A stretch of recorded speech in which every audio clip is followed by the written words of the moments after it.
All India मजलिस इत्तेहादुल मुस्लिमीन पूरे वजूद में है। अब बैरिस्टर असदुद्दीन ओवैसी के सिपाही मैदान में उतर चुके हैं। समंदर की तरह यहाँ पर मौजें उठेगी और वे लहरें जो है उनको समेट लेगी जो लोग हमारी वोटों पर राज कर रहे हैं। मेरे 13 साल के बच्चे को 11 बजे अरेस्ट कर लिया गया, मेरा वोट नहीं पड़ने दिया गया। जब तुमने अपने का विरोध किया तो उसके हौसले पस्त हो गए। 2027 के विधानसभा चुनाव में वैसे तो एक लंबा वक्त है, लेकिन तैयारी और चहलकदमी अभी से शुरू हो चुकी है।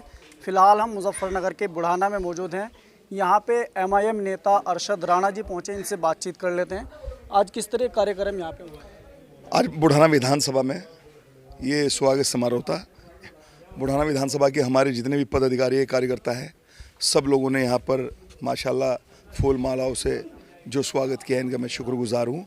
और जो आला कमान ने मुझे पश्चिमी उत्तर प्रदेश की जिम्मेदारी दी है, इंशाल्लाह उस जिम्मेदारी के साथ में पूर्ण तरीके से रात दिन मेहनत करके गली गली और घर घर जो हमारी पार्टी का संदेश है उसको पहुंचाना हमारी जिम्मेदारी है। पार्टी का जो पद है वो एक कागज़ के लिए है, लेकिन मेरे लिए मैं एक आम कार्यकर्ता हूँ, एक पार्टी का अदनासा सिपाही हूँ।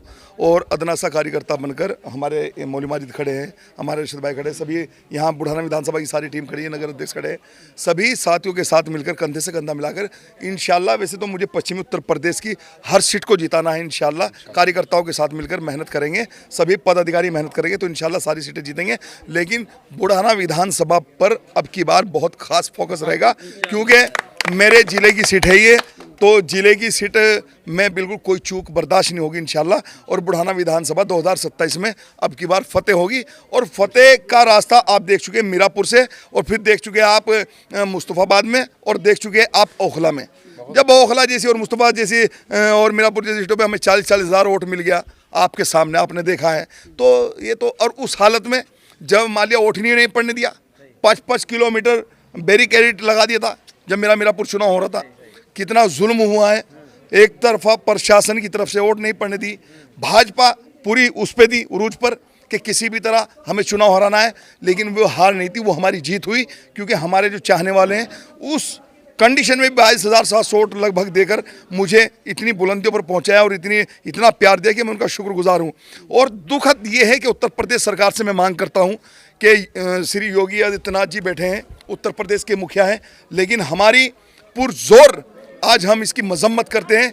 जिस तरह की मॉब लिंचिंग अलीगढ़ में हुई और मतलब गलत तरीके से उन बच्चों पर वार किया गया, गलत तरीके से उन बच्चों को प्रताड़ना दी गई है, तो इस तरह की मॉब लिंचिंग उत्तर प्रदेश में बंद हो जानी चाहिए। क्योंकि एक तरफ तो हम पूरा देश दुश्मनों से लड़ने के लिए एक साथ खड़ा है, और एक तरफ अपने ही देश में कुछ इस तरह की करतूत करने वाले बिल्कुल हावी होते जा रहे हैं जो आपस में एक तोड़ पैदा करना चाहते हैं। तो उत्तर प्रदेश सरकार और देश की सरकार की ये जिम्मेदारी है कि वो किसी भी समाज से आते हों, किसी भी समुदाय से आते हों, ऐसे लोगों पर ऐसी कार्रवाई हो ताकि कोई आगे इस तरह की हरकत ना कर सके। साथ को जब आप चुनाव लड़ते हैं, आपकी पार्टी चुनाव लड़ती है, वोट तो अच्छा खासा मिलता है, लेकिन जो मकसद होता है कहीं ना कहीं वहाँ तक पहुँचने में आप नाकाम रहते हैं। और जो दूसरी पार्टी होती है जिसका आपके ऊपर टैग लगता है, वो जीतने में सफल हो जाती है। ऐसा है, दिक्कत ये है भाई कि टैग लगाने में भी मेरे अपने ही होते हैं, कोई दूर वाले नहीं होते।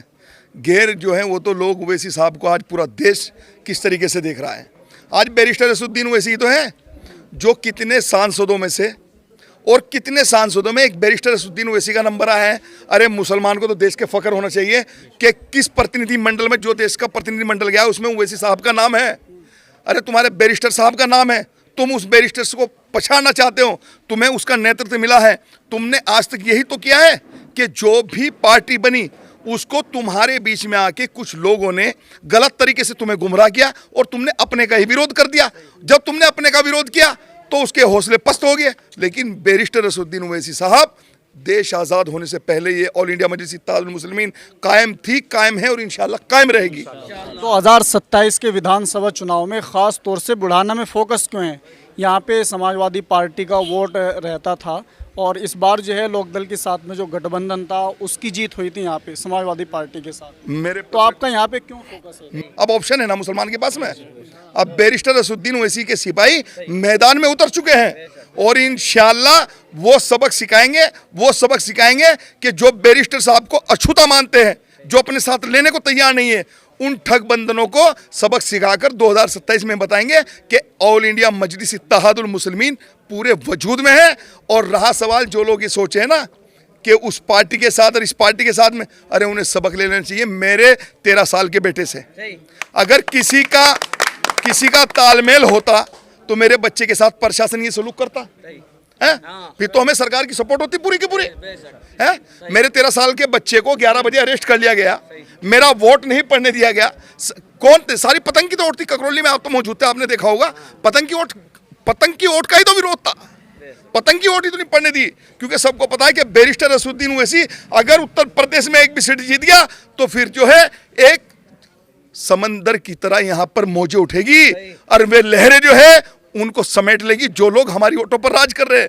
वोट हमारा, राज तुम्हारा नहीं चलेगा, नहीं चलेगा। जो वहाँ पे विधानसभा उपचुनाव हुआ था, उसके बाद में जब रिजल्ट आने के बाद में आपने कुछ ऐसी बात की थी जिसको लेकर के काफ़ी लोगों ने सवाल उठाया था कि भाई हार में आदमी को गम होना चाहिए, तो खुश हो रहे हैं। हमें अल्हम्दुलिल्लाह अल्लाह का शुक्र है, खुशी इसलिए है, आज भी खुश है हम कि हम इतनी मेहनत कर कर और इतना जुल्म सहने के बाद भी, मतलब हम तुम्हारे सामने आंसू निकाल के दिखाएं कि हमारे साथ ये हो रहा है। अरे हम प्यारे नबी मोहम्मद मुस्तफ़ा सल्लल्लाहु अलैहि वसल्लम के उम्मती हैं, जिन्होंने 313 ने फतह किया और जिन्होंने भूखे रहकर पेट पे पत्थर बांधकर अपने मिशन को आगे बढ़ाया, लेकिन किसी के सामने हाथ नहीं फैलाया। अरे जिसके सदके में पूरी कायनात बसी है उसे आजमाइश में डाला गया। हमारी तो औकात ही क्या है? तो हम रोने वाले नहीं है किसी के साथ। हम तो अल्हम्दुलिल्लाह अल्लाह का शुक्र सीना ठोक कर ये कहते हैं कि पहले भी हम खुश थे, आज भी हम खुश हैं, और इंशाल्लाह हमारे पदाधिकारी और कार्यकर्ता और हमारा वोटर इतना मजबूत हो चुका है कि इनकी माला इतनी मजबूत हो चुकी। देख रहे हैं आप, जब स्वागत हो रहा है तो हंसी तो आएगी खुद ही खुद साथ की।